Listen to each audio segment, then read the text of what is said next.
The healers, the Balor is back on the channel. It is Thursday, a few days removed after my birthday. I had a great time. I had a lot of fun with friends, family, and loved ones. Thank you guys for all the birthday wishes and messages. You guys are incredible. Really, really appreciate it. And new age, same me. Let's get into it. AEW Dynasty this weekend, live from Vancouver, British Columbia, Canada. Honestly, this is looking like a pretty good show, honestly. AEW's pay-per-views have been pretty good these past few years, honestly. I enjoyed their last one. Revolution was very fun. Now we move on to this one with Dynasty. I like that's always in April, because since my birthday month's pretty cool. So, without any further ado, let's jump into the card, shall we? We're kicking off with Darby Allin versus Andrade El Idolo. And if Darby Allin wins, he gets a shot at the AEW World Championship at a later date. Probably double or nothing, guarantee you. So, very much the crux of this story is that, Darby Allin's fed with the Don Callis family. Aren't we all fed up with Don Callis family? I mean, geez Louise. He wants MJF, the World Championship, all that stuff. Whoever wants that World Champ this weekend, he wants the World title. Then, basically, you got the Don Callis from being the Don Callis family with the bald head idiot over there, saying, like, you got to get through the family to get to the World Championship. And then he points to Andrade, and Andrade's face was like, what do you mean, bruh? Me?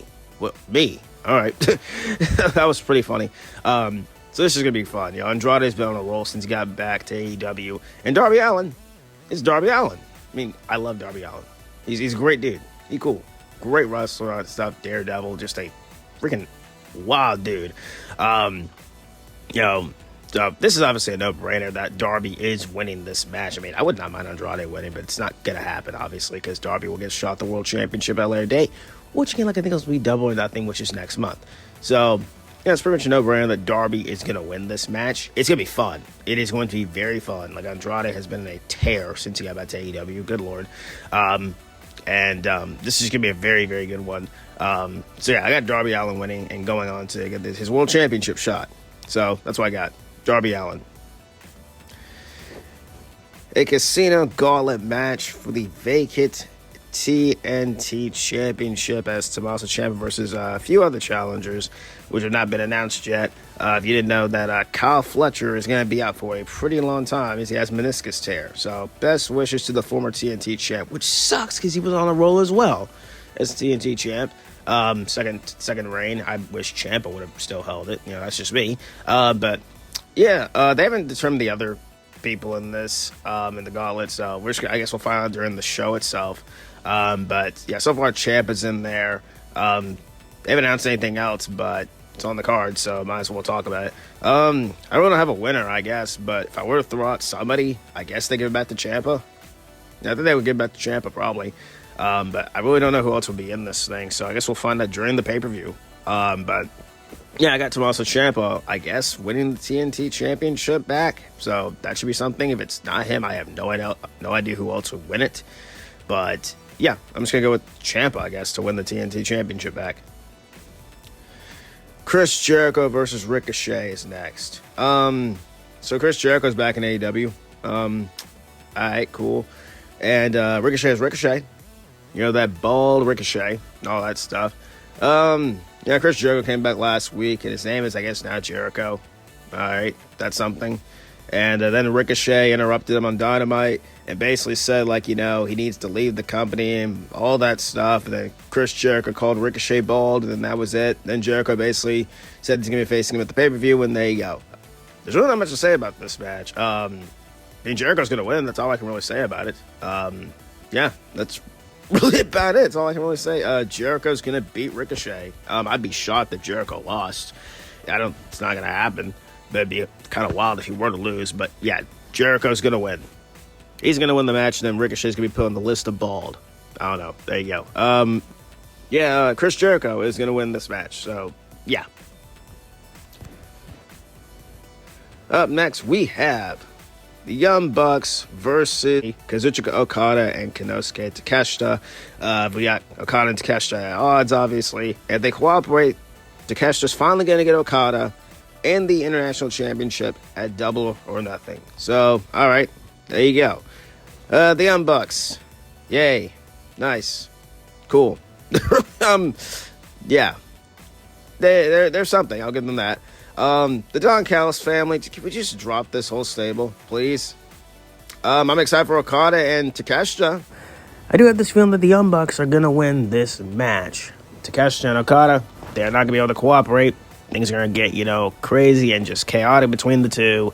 And they're going to come to blows, and the Young Bucks are going to take advantage. Much as I do want Takeshita and Okada to win this match, I just don't think it's going to happen. The Young Bucks did lose at Revolution, so I think they're going to get the win here. So that's what I'm going to go with. The Young Bucks to beat Takeshita and Okada. So there you go. Up next, we have Jon Moxley versus my boy, the Billy Goat, Will Ospreay for the AEW Continental Championship. The Billy Goat is back and stronger and more dangerous than ever. And he's brought the United Empire with him as well, as on Dynamite. The United Empire rolled up with Will Ospreay to take on the Death Riders in an insane match. It was so good and just crazy as heck. And then, of course, it ended with, the United Empire getting the win. So this all goes back to Jon Moxley and his crew taking out Will Ospreay back at Forbidden Door. Ospreay returned at Revolution to a big ovation. And ever since then, he's been out for blood against Mox. And, of course, Mox is obviously the Continental Champion. So this should be a good one. And I'm glad Will Ospreay is back. I'm glad he's doing well, too. Him and Jon Moxley, they faced off back a few years ago, I believe, in a New Japan show, Windy City Riot. That was a good match. I remember seeing it, so this should be a great one, too, with these guys just going at. They've had triple threats. They've just clashed so many times, and here comes another one.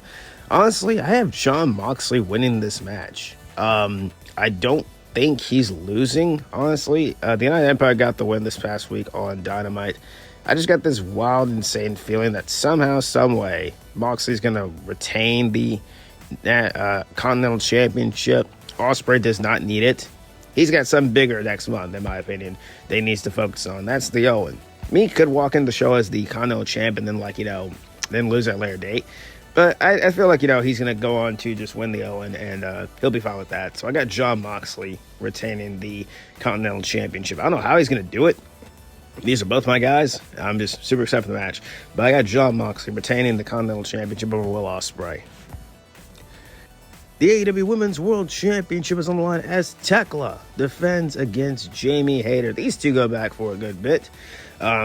Jamie was taken out by Tekla after, she was, Tekla made her debut and all that about a few years ago. So they have a tiny bit of history, and then, of course, Jamie came back for a little bit of revenge, and I guess they dropped that storm for a while until they picked it back here for the Women's Championship. All right. This should be fun. I like Jamie. I like Tekla, so I can't wait. Tekla's not losing. No, that's not going to happen. I'd be shocked. I like Jamie Hayter, and definitely I could see her being Women's Champ down the road one more time.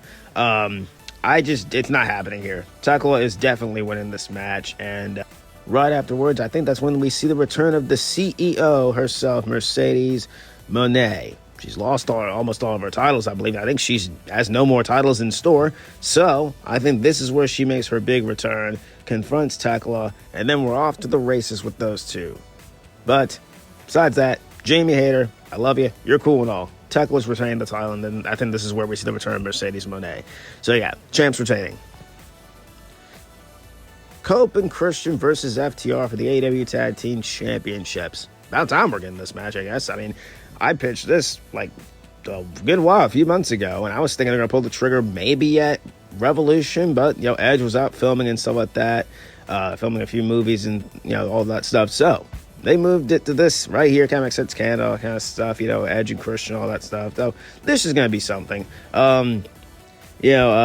These guys got a lot of history. I have to really explain, honestly, with these two, between FTR and Edge and Christian. They had a pretty wild beatdown this past week on Edge and Christian. Edge took a freaking chair to the face, ow.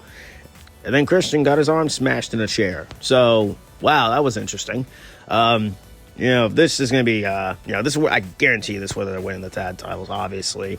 Give them their big moment. And, Edge and Christian are definitely, in my opinion, they're my predictions. I think they're walking out tag team champs. I don't know how they're going to do it. Maybe this is where we see, Beth Phoenix run in again, get a little bit of revenge for what happened last time, because FTR did hit her with a, pile driver, I believe. So that was the last time we saw Beth Phoenix in AEW, but a possibility. I don't know. You never know. But I feel like, this is where the reign of FTR is going to end. And, Edge and Christian are walking out tag champs. It's going to be a great moment. Pretty cool. Then the Young Bucks are going to confront them right afterwards. Guarantee that's what's going to happen. So I'm going to go with Edge and Christian to win the AEW Tag Team Championships. And in the main event, we have the AEW World Championship on the line. The Devil versus the God. The Cleaner versus MJF for the World Championship. These two had a battle a few years ago in 2023, and it was insane. It was insane. I loved the first match, and I am very excited for this match. Last time they wrestled, well, both were faces. Now, MJF is back to his old self, being the cocky, devious piece of crap that he is, and we love him for it. Kenny Omega beat Swerve Strickland for the number one contendership, and if Kenny Omega would have lost that match, he would have given up his EVP spot and all that stuff. And this is going to be fun. I can't wait. Just the promo this past week was, very good. Big storytelling there. The history. I'm so excited for this match. I know a lot of people aren't happy MJF is world champ, which is fair. It's been pretty fun. I've been enjoying it for what it has been. So with that being said, I love Kenny Omega. He is awesome. He's great. I'm so glad he's okay. Diverticulitis, that's not a joke. I'm glad he's back on his feet and he's doing what he loves. They're putting that into the storyline that he could possibly die in this match. Then MJF last week is out there saying how his guts are going to explode by just one move, which is a possibility. Just wild stuff to put in the storyline to make it obviously more realistic. And it's going to be an insane battle. And as much as I love Kenny and I want him to win, it's not going to happen because I got this feeling MJF is going to retain because Swerve Strickland's going to show up and then he's going to cost Kenny Omega the World Championship. There's going to be some ref bump or something like that. Swerve's going to come in, hit the Swerve Stomp numerous times on Kenny, and then there probably is some wild, insane spot that puts Kenny out for at least a little bit, to end the match, and then MJF's going to retain the World Championship, and probably the match is when maybe Darby Allin shows up and confronts him and something like that and just sets up maybe for Double or Nothing. So that's what's going to happen. Or they cart Kenny out of the ring on a stretcher. Either way, Swerve is showing up and he's going to cost Kenny the world title. MJF's going to walk out still champion. And then probably afterward, Darby Allin's going to confront MJF and they'll have a stare down to end the show. And that's my predictions for AEW Dynasty. Not a bad looking card. Pretty excited for it. It should be fun. Should be a good one. I had a great birthday this past Tuesday. It was awesome. I appreciate every single one of you guys, and I can't wait to close out this weekend with Dynasty. And then next week's the big one, WrestleMania. And of course, obviously this week as well, I got to talk the show on the podcast right here with the Losers Lounge, so that should be fun as well. But overall, I am happy, and I'm just doing very well for myself. And y'all continue to do what you guys gotta do, and just remain positive and optimistic. On the heels to Balor's. Hope you guys enjoy the video. Please sweet the like button down below. Subscribe to this like this one. Follow I got Twitter, Hill Balor. Instagram, Hill Balor YT. And I will see you all on the next one. Too sweet. Peace out.